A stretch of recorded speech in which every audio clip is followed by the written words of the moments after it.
Prayer is the master key. A key may fit one door of a house, but when it fits all doors, it may well claim to be a master key. Such, and no less a key, is prayer to all earthly problems. Chapter 1. Law of Reversibility. Pray for my soul, more things are wrought by prayer than this world dreams of. Tennyson. Prayer is an art and requires practice. The first requirement is a controlled imagination. Parade and vain repetitions are foreign to prayer. Its exercise requires tranquility and peace of mind. Use not vain repetitions, for prayer is done in secret, and thy Father which seeth in secret shall reward thee openly. The ceremonies that are customarily used in prayer are mere superstitions and have been invented to give prayer an air of solemnity. Those who do practice the art of prayer are often ignorant of the laws that control it. They attribute the results obtained to the ceremonies and mistake the letter for the spirit. The essence of prayer is faith, but faith must be permeated with understanding to be given that active quality which it does not possess when standing alone. Therefore get wisdom, and with all thy getting get understanding. This book is an attempt to reduce the unknown to the known, by pointing out conditions on which prayers are answered and without which they cannot be answered. It defines the conditions governing prayer in laws that are simply a generalization of our observations. The universal law of reversibility is the foundation on which its claims are based. Mechanical motion caused by speech was known for a long time before anyone dreamed of the possibility of an inverse transformation, that is, the reproduction of speech by mechanical motion, the phonograph. For a long time, electricity was produced by friction, without ever a thought that friction, in turn, could be produced by electricity. Whether or not man succeeds in reversing the transformation of a force, he knows, nevertheless, that all transformations of force are reversible. If heat can produce mechanical motion, so mechanical motion can produce heat. If electricity produces magnetism, magnetism too can develop electric currents. If the voice can cause undulatory currents, so can such currents reproduce the voice, and so on. Cause and effect, energy and matter, action and reaction are the same and interconvertible. This law is of the highest importance, because it enables you to foresee the inverse transformation once the direct transformation is verified. If you knew how you would feel, were you to realize your objective, then, inversely, you would know what state you could realize were you to awaken in yourself such feeling. The injunction to pray, believing that you already possess what you pray for, is based upon a knowledge of the law of inverse transformation.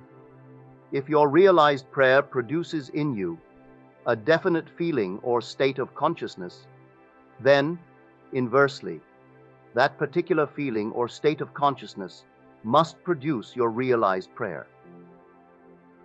Because all transformations of force are reversible, you should always assume the feeling of your fulfilled wish. You should awaken within you the feeling that you are and have that which heretofore you desired to be and possess. This is easily done by contemplating the joy that would be yours were your objective an accomplished fact, so that you live and move and have your being in the feeling that your wish is realized. The feeling of the wish fulfilled, if assumed and sustained, must objectify the state that would have created it. This law explains why faith is the substance of things hoped for, the evidence of things not seen, and why he calleth things that are not seen as though they were, and things that were not seen become seen. Assume the feeling of your wish fulfilled, and continue feeling that it is fulfilled until that which you feel objectifies itself. If a physical fact can produce a psychological state can produce a physical fact. If the effect A can be produced by the cause, B, then inversely, the effect B can be produced by the cause, A. Therefore I say unto you, what things soever ye desire when ye pray, believe that ye have received them, and ye shall have them. Mark 11:24. Chapter 2. Dual Nature of Consciousness.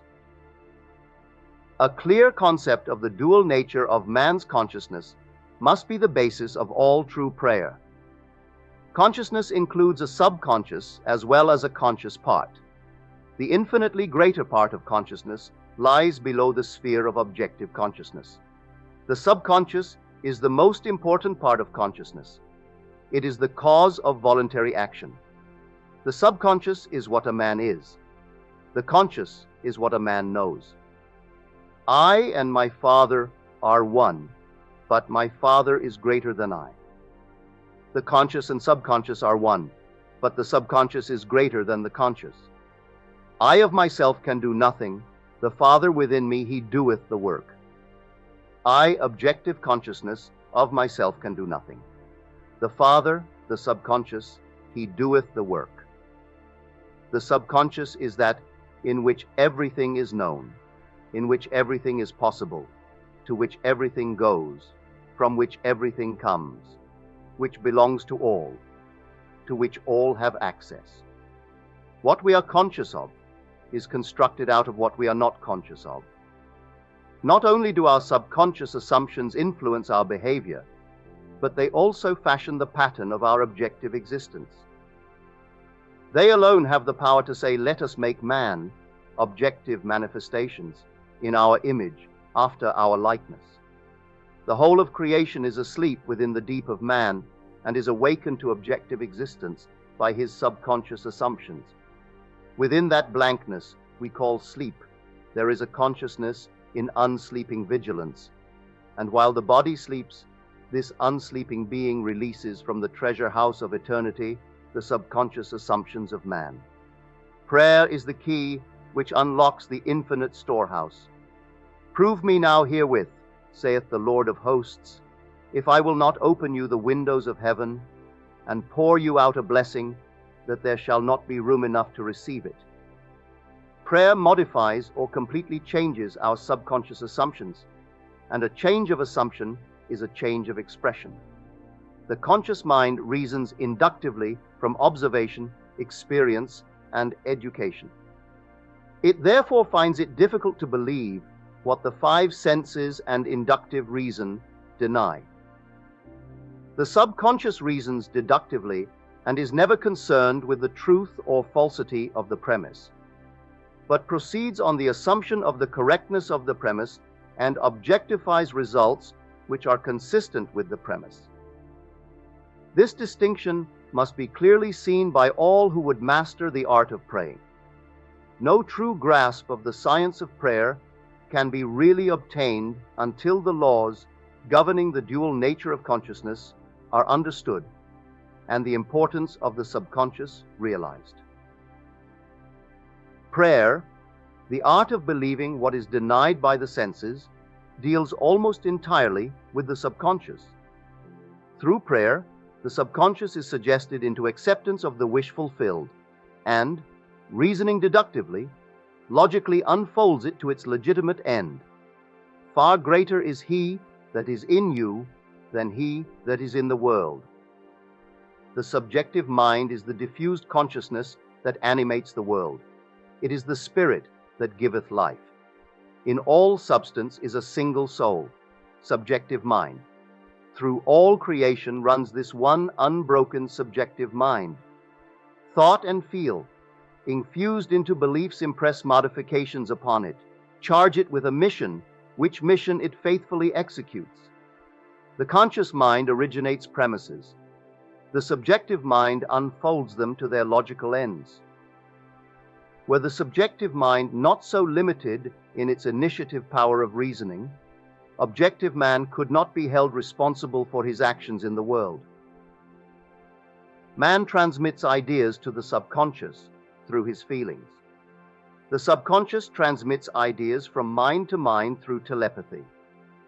Your unexpressed convictions of others are transmitted to them without their conscious knowledge or consent, and if subconsciously accepted by them, will influence their behavior. The only ideas they subconsciously reject are your ideas of them, which they could not wish to be true of anyone.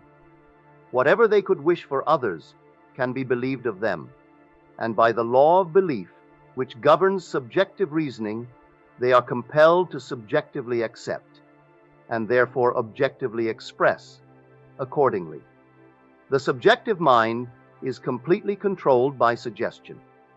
Ideas are best suggested when the objective mind is partly subjective, that is, when the objective senses are diminished or held in abeyance.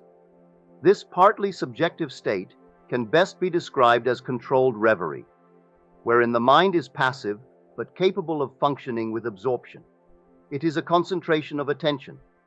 There must be no conflict in your mind when you are praying. Turn from what is to what ought to be. Assume the mood of fulfilled desire, and by the universal law of reversibility, you will realize your desire.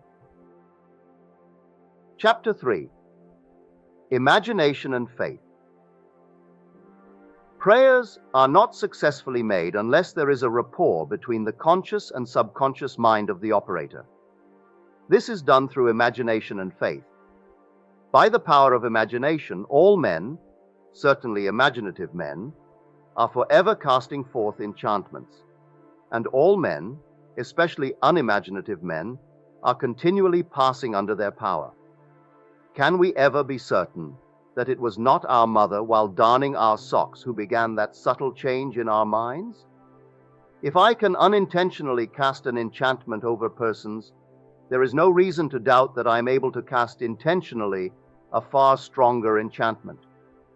Everything that can be seen, touched, explained, argued over, is to the imaginative man nothing more than a means, for he functions, by reason of his controlled imagination, in the deep of himself, where every idea exists in itself and not in relation to something else. In him there is no need for the restraints of reason, for the only restraint he can obey is the mysterious instinct that teaches him to eliminate all moods other than the mood of the fulfilled desire. Imagination and faith are the only faculties of the mind needed to create objective conditions. The faith required for the successful operation of the law of consciousness is a purely subjective faith, and is attainable upon the cessation of active opposition on the part of the objective mind of the operator. It depends on your ability to feel and accept as true what your objective senses deny. Neither the passivity of the subject nor his conscious agreement with your suggestion is necessary, for without his consent or knowledge, he can be given a subjective order which he must objectively express. It is a fundamental law of consciousness that by telepathy we can have immediate communion with another.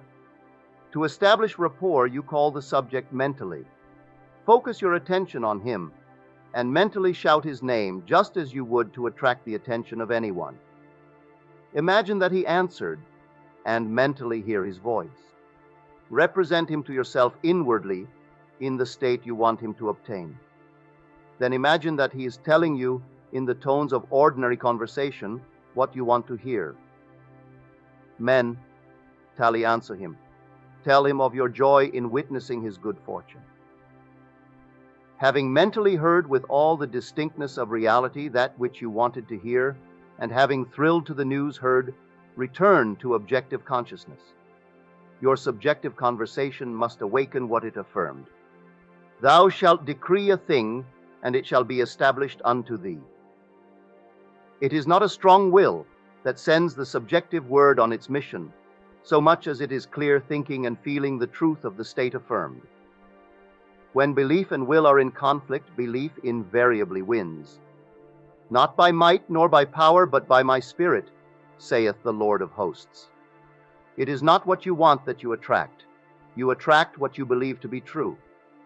Therefore, get into the spirit of these mental conversations and give them the same degree of reality that you would a telephone conversation. If thou canst believe, all things are possible to him that believeth. Therefore, I say unto you, what things soever you desire, When you pray, believe that ye receive them, and ye shall have them. The acceptance of the end wills the means, and the wisest reflection could not devise more effective means than those which are willed by the acceptance of the end. Men, talk to your friends as though your desires for them were already realized. Imagination is the beginning of the growth of all forms, and faith is the substance out of which they are formed. By imagination, that which exists in latency, or is asleep within the deep of consciousness, is awakened and is given form. The cures attributed to the influence of certain medicines, relics, and places are the effects of imagination and faith. The curative power is not in the spirit that is in them, it is in the spirit in which they are accepted. The letter killeth, but the spirit giveth life. The subjective mind is completely controlled by suggestion. So, whether the object of your faith be true or false, you will get the same results. There is nothing unsound in the theory of medicine or in the claims of priesthood for their relics and holy places. The subjective mind of the patient accepts the suggestion of health conditioned on such states, and as soon as these conditions are met, proceeds to realize health. According to your faith, be it done unto you, for all things are possible to him that believeth. Confident expectation of a state is the most potent means of bringing it about. The confident expectation of a cure does that which no medical treatment can accomplish. Failure is always due to an antagonistic autosuggestion by the patient, arising from objective doubt of the power of medicine or relic, or from doubt of the truth of the theory. Many of us, either from too little emotion or too much intellect, both of which are stumbling blocks in the way, or prayer, cannot believe that which our sense deny. To force ourselves to believe will end in greater doubt. To avoid such counter-suggestions, the patient should be unaware, objectively, of the suggestions which are made to him. The most effective method of healing or influencing the behavior of others consists in what is known as the silent or absent treatment. When the subject is unaware, objectively, of the suggestion given him, there is no possibility of him setting up an antagonistic belief. It is not necessary that the patient know objectively that anything is being done for him. From what is known of the subjective and objective processes of reasoning, it is better that he should not know objectively of that which is being done for him. The more completely the objective mind is kept in ignorance of the suggestion, the better will the subjective mind perform its functions. The subject subconsciously accepts the suggestion and thinks he originates it, proving the truth of Spinoza's dictum that we know not the causes that determine our actions. The subconscious mind is the universal conductor which the operator modifies with his thoughts and feelings. Visible states are either the vibratory effects of subconscious vibrations within you, or they are vibratory causes of the corresponding vibrations within you. A disciplined man never permits them to be causes unless they awaken in him the desirable states of consciousness. With a knowledge of the law of reversibility, the disciplined man transforms his world by imagining and feeling only what is lovely and of good report. The beautiful idea he awakens within himself shall not fail to arouse its affinity in others. He knows the Savior of the world is not a man, but the manifestation that would save. The sick man's Savior is health. The hungry man's is food. The thirsty man's Savior is water. He walks in the company of the Savior by assuming the feeling of his wish fulfilled, by the law of reversibility, that all transformations of force are reversible. The energy or feeling awakened transforms itself into the state imagined. He never waits 4 months for the harvest. If in 4 months the harvest will awaken in him a state of joy, then, inversely, the joy of harvest now will awaken the harvest now. Now is the acceptable time to give beauty for ashes, joy for mourning, praise for the spirit of heaviness, that they might be called trees of righteousness, the planting of the Lord, that he might be glorified. Chapter 4. energy, and power.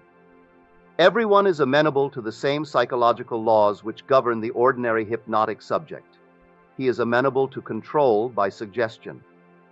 In hypnosis, the objective senses are partly or totally suspended.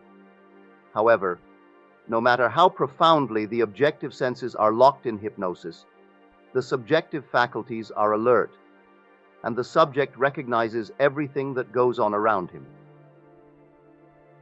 The activity and power of the subjective mind are proportionate to the sleep of the objective mind. Suggestions which appear powerless when presented directly to the objective consciousness are highly efficacious when the subject is in a hypnotic state. The hypnotic state is simply being unaware, objectively. In hypnotism, the conscious mind is put to sleep, and the subconscious powers are exposed as to be directly reached by suggestion. It is easy to see from this, providing you accept the truth of mental suggestions, that anyone not objectively aware of you is in a profound hypnotic state relative to you. Therefore, curse not the king, no, not in thy thought, and curse not the rich in the bedchamber, for a bird of the air shall carry the voice, and that which hath wings shall tell the matter. Etc. 10:20. What you sincerely believe as true of another, you will awaken within him. No one need be entranced in the ordinary manner to be helped. If the subject is consciously unaware of the suggestion, and if the suggestion is given with conviction and confidently accepted by the operator as true, then you have the ideal setting for a successful prayer. Represent the subject to yourself mentally as though he had already done that which you desire him to do. Mentally speak to him and congratulate him on having done what you want him to do. Mentally see him in the state you want him to obtain. Within the circle of its action, every word subjectively spoken awakens objectively what it affirms. Incredulity on the part of the subject is no hindrance when you are in control of your reverie. Bold assertion by you, while you are in a partly subjective state, awakens what you affirm. Self-confidence on your part and the thorough belief in the truth of your mental assertion are all that is needed to produce results. Visualize the subject and imagine that you hear his voice. This establishes contact with his subjective mind. Then imagine that he is telling you what you want to hear. If you want to send him words of health and wealth, then imagine that he is telling you, "I have never felt better and I have never had more," and mentally tell him of your joy in witnessing his good fortune. Imagine that you see and hear his joy. A mental conversation with the subjective image of another must be in a manner which does not express the slightest doubt as to the truth of what you hear and say. If you have the least idea that you do not believe what you have imagined you have heard and seen, the subject will not comply, for your subjective mind will transmit only your fixed ideas. Only fixed ideas can awaken their vibratory correlates in those toward whom they are directed. In the controlled reverie, ideas must be suggested with the utmost care. If you do not control your imagination in the reverie, your imagination will control you. Whatever you suggest with confidence is law to the subjective mind. It is under obligation to objectify that which you mentally affirm. Not only does the subject execute the state affirmed, but he does it as though the decision had come of itself, or the idea had originated by him. Control of the subconscious is dominion over all. Each state obeys one mind's control. Control of the subconscious is accomplished through control of your beliefs, which in turn is the all-potent factor in the visible states. Imagination and faith are the secrets of creation. Chapter 5. Law of Thought, Transmission. He sent his word and healed them and delivered them from their destructions. He transmitted the consciousness of health and awoke its vibratory correlate in the one toward whom it was directed. He mentally represented the subject to himself in a state of health and imagined he heard the subject confirm it. For no word of God shall be void of power. Therefore hold fast the pattern of healthful words which thou hast heard. To pray successfully, you must have clearly defined objectives. You must know what you want before you can ask for it. You must know what you want before you can feel that you have it. And prayer is the feeling of the fulfilled desire. It does not matter what it is you seek in prayer, or where it is, or whom it concerns. You have nothing to do but convince yourself of the truth of that which you desire to see manifested. When you emerge from prayer, you no longer seek, for you have, if you have prayed correctly, subconsciously assumed the reality of the state sought. And by the law of reversibility, your subconscious must objectify that which it affirms. You must have a conductor to transmit a force. You may employ a wire, a jet of water, a current of air, a ray of light, or any intermediary whatsoever. The principle of the photophone, or the transmission of the voice by light, will help you to understand thought transmission or the sending of a word to heal another. There is a strong analogy between a spoken voice and a mental voice. To think is to speak low, to speak is to think aloud. The principle of the photophone is this. A ray of light is reflected by a mirror and projected to a receiver at a distant point. Back of the mirror is a mouthpiece. By speaking into the mouthpiece, you cause the mirror to vibrate. A vibrating mirror modifies the light reflected on it. The modified light has your speech to carry, not as speech, but as represented in its mechanical correlate. It reaches the distant station and impinges on a disc within the receiver. It causes the disc to vibrate according to the modification it undergoes, and it reproduces your voice. I am the light of the world. I am. The knowledge that I exist is a light by means of which what passes in my mind is rendered visible. Memory, or my ability to mentally see what is objectively present, proves that my mind is a mirror, so sensitive a mirror that it can reflect a thought. The reperception of an image in memory in no way differs as a visual act from the perception of my image in a mirror. The same principle of seeing is involved in both. Your consciousness is the light reflected on the mirror of your mind and projected in space to the one of whom you think. By mentally speaking to the subjective image in your mind, you cause the mirror of your mind to vibrate. Your vibrating mind modifies the light of consciousness reflected on it. The modified light of consciousness reaches the one toward whom it is directed and impinges on the mirror of his mind. It causes his mind to vibrate according to the modification it undergoes. Thus, it reproduces in him what was mentally affirmed by you. Your beliefs, your fixed attitudes of mind, constantly modify your consciousness as it is reflected on the mirror of your mind. Your consciousness, modified by your beliefs, objectifies itself in the conditions of your world. To change your world, you must first change your conception of it. To change a man, you must change your conception of him. You must first believe him to be the man you want him to be, and mentally talk to him as though he were. All men are sufficiently sensitive to reproduce your beliefs of them. Therefore, if your word is not reproduced visibly in him, toward whom it is sent, the cause is to be found in you, not in the subject. As soon as you believe in the truth of the state affirmed, results follow.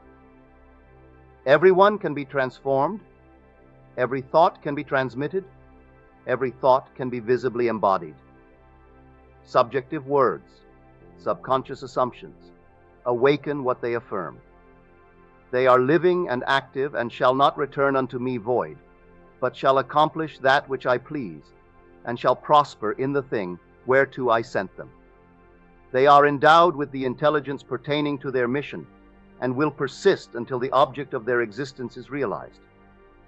They persist until they awaken the vibratory correlates of themselves within the one toward whom they are directed.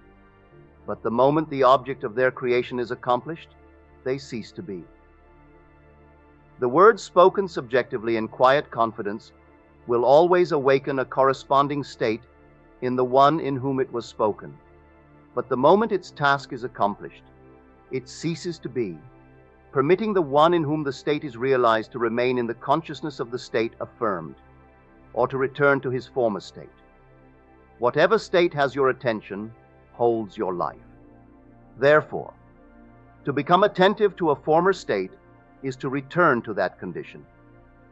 Remember not the former things, neither consider things of old.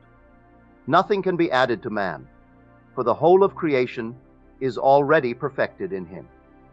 The kingdom of heaven is within you. Man can receive nothing except it be given him from heaven. Heaven is your subconsciousness. Not even a sunburn is given from without. The rays without only awaken corresponding rays within. Were the burning rays not contained within man, all the concentrated rays in the universe could not burn him. Were the tones of health not contained within the consciousness of the one whom they are affirmed, they could not be vibrated by the word which is sent. You do not really give to another. You resurrect that which is asleep within him. The damsel is not dead, but sleepeth. Death is merely a sleeping and forgetting. Age and decay are the sleep, not death, of youth and health. Recognition of a state vibrates or awakens it. Distance, as it is cognized by your objective senses, does not exist for the subjective mind. If I take the wings of the morning and dwell in the uttermost parts of the sea, even there shall they hand lead me. Time and space are conditions of thought. The imagination can transcend them and move in a psychological time and space. Although physically separated from a place by thou, sands of miles, you can mentally live in the distant place as though it were here. Your imagination can easily transform winter into summer, New York into Florida, and so on. Whether the object of your desire be near or far, results will be the same. Subjectively, the object of your desire is never far off. Its intense nearness makes it remote from observation of the senses. It dwells in consciousness, and consciousness is closer than breathing and nearer than hands and feet. Consciousness is the one and only reality. All phenomena are formed of the same substance vibrating at different rates. Out of consciousness I as man came, and to consciousness I as man return. In consciousness all states exist subjectively, and are awakened to their objective existence by belief. The only thing that prevents us from making a successful subjective impression on one at a great distance, or transforming there into here, is our habit of regarding space as an obstacle.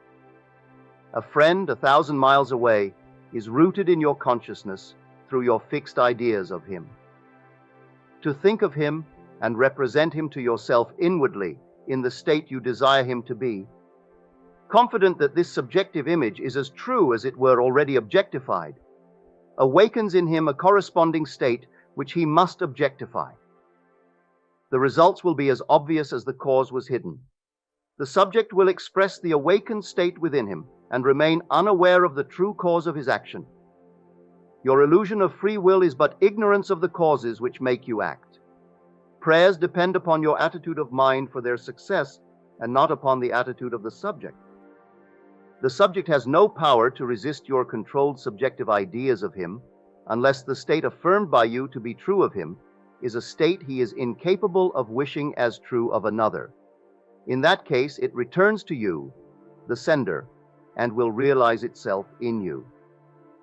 Provided the idea is acceptable, success depends entirely on the operator, not upon the subject who, like compass needles on their pivots, are quite indifferent as to what direction you choose to give them.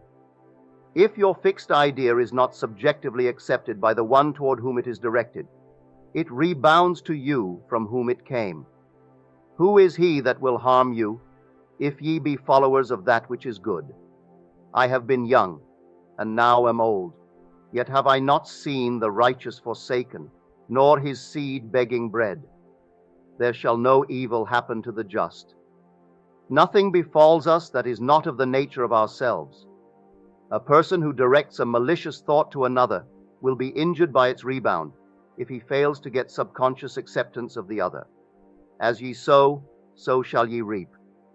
Furthermore, what you can wish and believe of another can be wished and believed of you, and you have no power to reject it, if the one who desires it for you accepts it as true of you. The only power to reject a subjective word is to be incapable of wishing a similar state of another. To give presupposes the ability to receive. The possibility to impress an idea upon another mind presupposes the ability of that mind to receive that impression. Fools exploit the world, the wise transfigure it. It is the highest wisdom to know that in the living universe there is no destiny other than that created out of imagination of man. There is no influence outside of the mind of man. Whatsoever things are lovely, whatsoever are of good report, if there be any virtue and if there be any praise, think on these things. Never accept as true of others what you would not want to be true of you. To awaken a state within another, it must first be awake within you. The state you would transmit to another can only be transmitted if it is believed by you. Therefore, to give is to receive. You cannot give what you do not have, and you have only what you believe. So to believe a state as true of another not only awakens that state within the other, but it makes it alive within you. You are what you believe. Give and ye shall receive, full measure, pressed down and running over. Giving is simply believing, for what you truly believe of others, you will awaken within them. The vibratory state transmitted by your belief persists until it awakens its corresponding vibration in him of whom it is believed. But before it can be transmitted, it must first be awake within the transmitter. Whatever is awake within your consciousness, you are. Whether the belief pertains to self or another does not matter. For the believer is defined by the sum total of his beliefs or subconscious assumptions. As a man thinketh in his heart, in the deep subconscious of himself, so is he. Disregard appearances and subjectively affirm as true that which you wish to be true. This awakens in you the tone of the state affirmed, which in turn realizes itself in you and in the one of whom it is affirmed. Give and ye shall receive. Beliefs invariably awaken what they affirm. The world is a mirror wherein everyone sees himself reflected. The objective world reflects the beliefs of the subjective mind. Some people are self-impressed best by visual images, others by mental sounds, and still others by mental actions. The form of mental activity which allows the whole power of your attention to be focused in one chosen direction is the one to cultivate, until you can bring all to play on your objective at the same time. Should you have difficulty in understanding the terms visual images, mental sounds, and mental actions, here is an illustration that should make their meanings clear. A imagines he sees a piece of music, knowing nothing at all about musical notations. The impression in his mind is purely visual image. B imagines he sees the same piece, but he can read music and can imagine how it would sound when played on the piano. That imagination is mental sound. C also reads music and is a pianist. As he reads, he imagines himself playing the piece. The imaginary action is mental action. The visual images, mental sounds, and mental actions are creations of your imagination, and though they appear to come from without, they actually come from within yourself. They move as if moved by another, but are really launched by your own spirit from the magical storehouse of imagination. They are projected into space by the same vibratory law that governs the sending of a voice or picture. Speech and images are projected not as speech or images, but as vibratory correlates. Subjective mind vibrates according to the modifications it undergoes by the thought and feelings of the operator. The visible state created is the effect of the subjective vibrations. A feeling is always accompanied by a corresponding vibration, that is, a change in expression or sensation in the operator. There is no thought or feeling without expression. No matter how emotionless you appear to be, if you reflect with any degree of intensity, there is always an execution of slight muscular movements. The eye, though shut, follows the movements of the imaginary objects, and the pupil is dilated or contracted according to the brightness or the remoteness of those objects. Respiration is accelerated or slowed according to the course of your thoughts. The muscles contract correspondingly to your mental movements. This change of vibration persists until it awakens a corresponding vibration in the subject, which vibration then expresses itself in a physical fact. And the Word was made flesh. Energy, as you see in the case of radio, is transmitted and received in a field, a place where changes in space occur. The field and energy are one and inseparable. The field or subject becomes the embodiment of the word or energy received. The thinker and the thought, the operator and the subject, the energy and the field are one. Were you still enough to hear the sound of your beliefs, you would know what is meant by the music of the spheres. The mental sound you hear in prayer, as coming from without, is really produced by yourself. Self-observation will reveal this fact. As the music of the spheres is defined as the harmony heard by the gods alone, and is supposed to be produced by the movements of the celestial spheres, so too is the harmony you subjectively hear for others, heard by you alone, is produced by the movements of your thoughts and feelings in the true kingdom or heaven within you. Chapter 6. Good Tidings.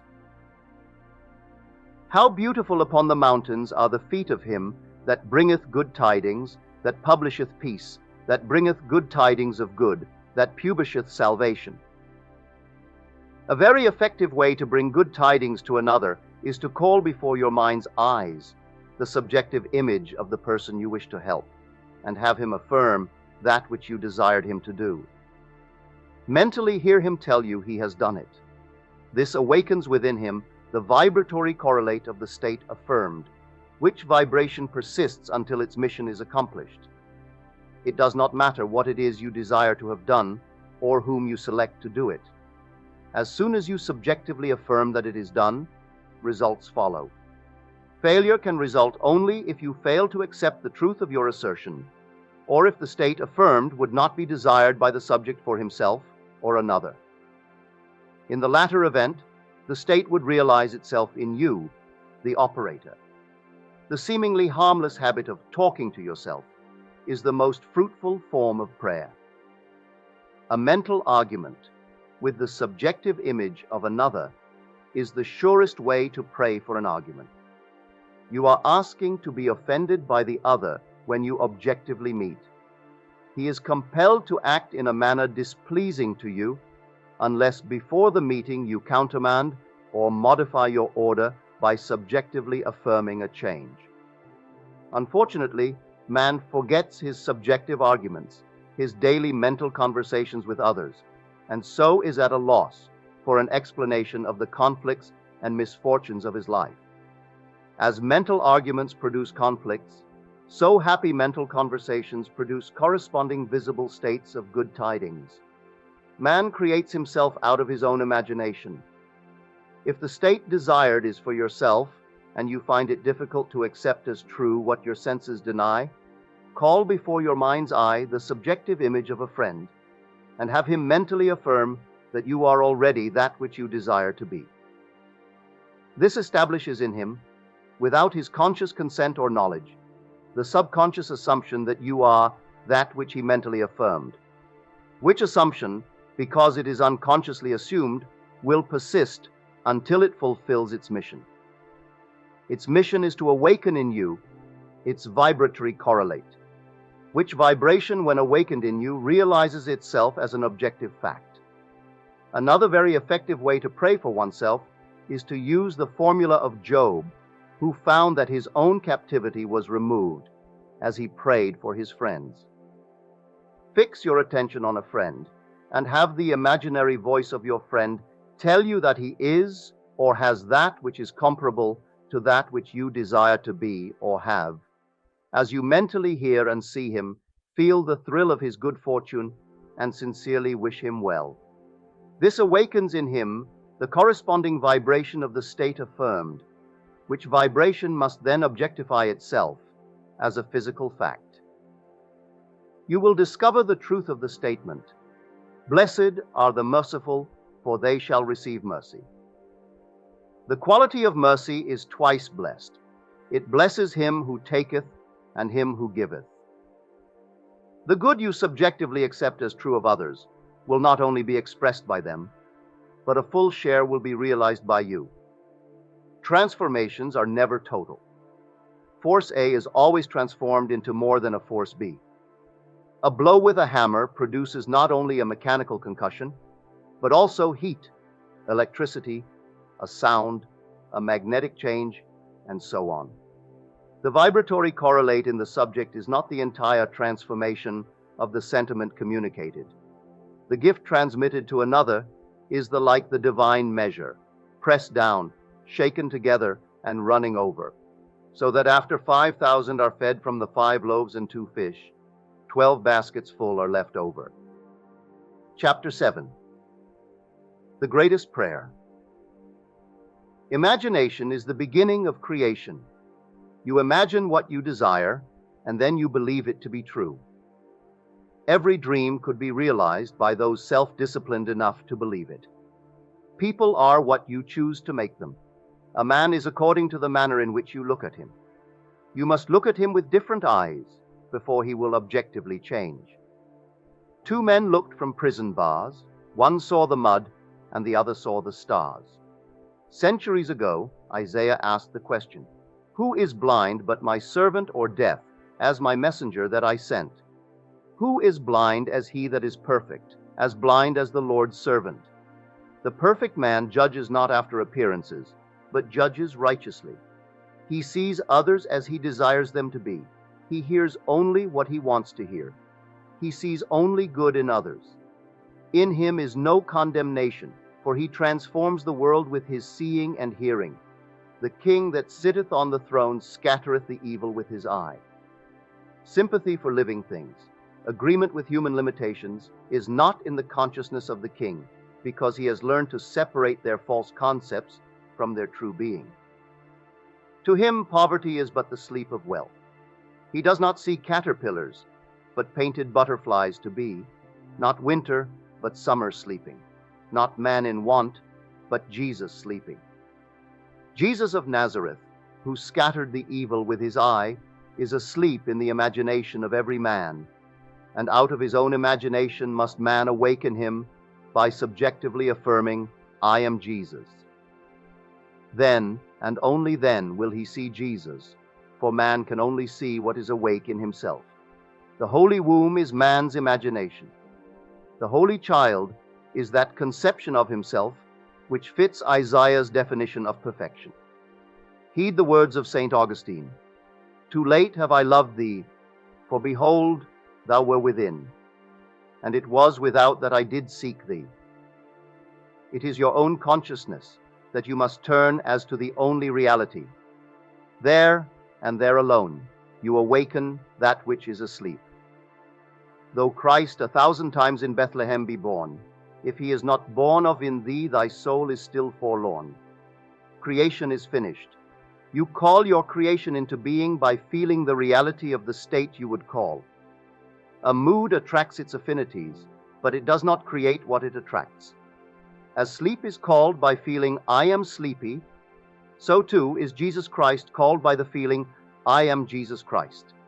Man sees only himself. Nothing befalls man that is not the nature of himself. People emerge out of the mass, betraying their close affinity to your moods as they are engendered. You meet them seemingly by accident, but find they are intimates of your moods. Because your moods continually externalize themselves, you could prophesy from your moods that you, without search, would soon meet certain characters and encounter certain conditions. Therefore, call the perfect one into being by living in the feeling, "I am Christ." For Christ is the one concept of self through which can be seen the unveiled realities of eternity. Our behavior is influenced by our subconscious assumption respecting our own social and intellectual rank and that of the one we are addressing. Let us seek for and evoke the greatest rank, and the noblest of all is that which disrobes man of his morality and clothes him with uncurbed immortal glory. Let us assume the feeling, I am Christ, and our whole behavior will subtly and unconsciously change in accordance with the assumption. Our subconscious assumptions continually externalize themselves, that others may consciously see us as we subconsciously see ourselves, and tell us by their actions what we have subconsciously assumed of ourselves to be. Therefore, let us assume the feeling, I am Christ, until our conscious claim becomes our subconscious assumption that we all with open face beholding as in a glass the glory of the Lord are changed into the same image from glory to glory. Let God awaken his enemies be destroyed. There is no greater prayer for man.